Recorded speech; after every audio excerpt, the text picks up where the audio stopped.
More stupidity comes from Doctor Who actors, but nobody need be surprised, and nobody really need care anymore. The show's been done for over 3 years now. Nobody cares what's going to happen in the future, because we all know it will be crap. But we can get free entertainment watching this entire franchise continue to burn itself to the ground while pooping itself violently. Doctor Who actor John Barrowman has spoken about his hopes for the future 14th Doctor, revealing that he would be keen to see a transgender or gender non-specific person take over the role when the current Doctor, Jodie Whittaker, aka Dr. Nasty, leaves. Yeah, I know that sentence couldn't be any more 2021 if it tried. Barrowman, to be known from here on out as Captain Desperation, was once cool. I liked Torchwood, even though many people didn't, and now there's talk and rumors about Torchwood possibly coming back. And to that I say, hell no! Could you just imagine what the 2021 BBC would do to that show if it were to come back? Well, to give you a potential preview, let's see what Captain Desperation has to say about current Doctor Who, in quotations, and how it can further its mission to crap itself and spread it all over fandom. Well, the fans be gone, mate. A few will stay around with biohazard suits to gaze at the destruction of the franchise and wonder. The rest, as I keep saying, be gone, yo. Whittaker, who's played Dr. Nasty, the not Time Lord, since 2017, has not confirmed when she plans to depart the show, but there has been some speculation that she may bow out after the 13th series due out later this year, to the excitement of 5 posers on Twitter, following in the footsteps of several other actors who have played the Doctor for 3 series. Well, they all did something different that built on the show. Dr. Nasty, as I said, just pooped on it, and will leave somebody else to clean up the mess. But they ain't gonna clean up the mess, they're just gonna add to the poop mess. It's gonna be a big old poop party. That is, until the health department gets involved and takes away your license. Then it's no more pooping for you. Regardless of whether the Doctor regenerates again this year or at another point in the future, you think this pile of ass has fans? No, man! It has a bunch of low IQ brainwashed kids that just want to fit in with other low IQ brainwashed kids. Have been discussing who could be next to take on the iconic role. You know what's iconic? Not this shit! Captain Desperation, in the Whoniverse, now known as the Poop Party, has now had his say, revealing that he is hoping for the show to make another leap into a giant pile of shit when they cast the next Doctor. I'd love to see a transgender Doctor. That would be awesome. Good lord, Captain Desperation. Good lord. He added that it would be really good to see an androgynous, gender non-specific person cast in the role. Oh dear.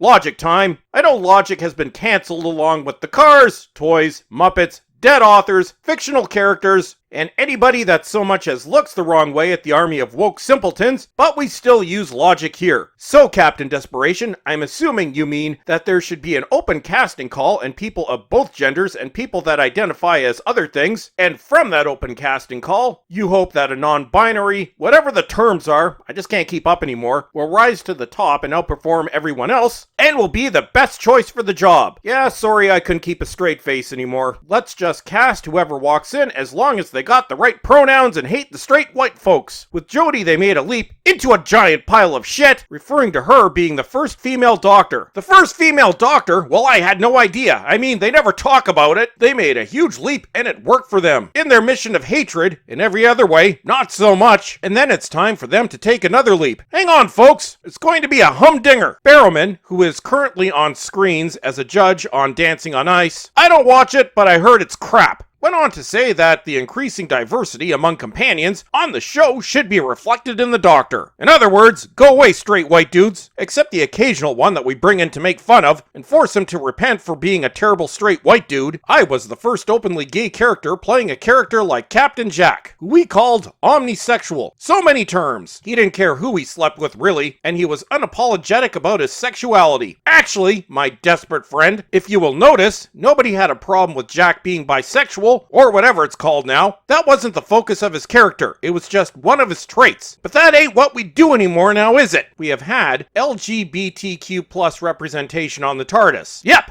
But now, what you identify as, or what you stick where, is your defining characteristic. Everything else is secondary, or these days non-existent. During Peter Capaldi's reign, we had a character who was a lesbian, Bill Potts, played by Pearl Mackie. So yeah, we've had them. Why not have a doctor the same? Bill proves my point, and this was before the reign of Chibs the Idiot. We had to be reminded at least once an episode that she was gay, and that's about as far as her character went. Doctor Who introduced its first transgender companion last year, as Tanya Bell began traveling with Paul McGann's 8th Doctor in the Big Finish audio series Stranded. Ah yes, the first in a series of 8 or so woke disasters that made me finally give up on Big Finish. Again, a character that mentions it's trans every couple of minutes. Honestly, I'd say you could make a drinking game out of the trans references, but then you'd be dead. Rebecca Root, who plays Tanya, revealed after her casting that it would have been amazing to see a trans person in a show like Doctor Who. Gender ID was not really a thing when she was growing up in the 1970s. I'm confused. Were there not genders in the 70s? Doctor Who first cast an openly gay transgender actor in the series 9 episode Sleep No More, in which Bethany Black played a soldier. Yeah, of course. That's the only thing of note, and not the fact that it was one of the worst pre-Chib stories, but whatever. Nobody cares.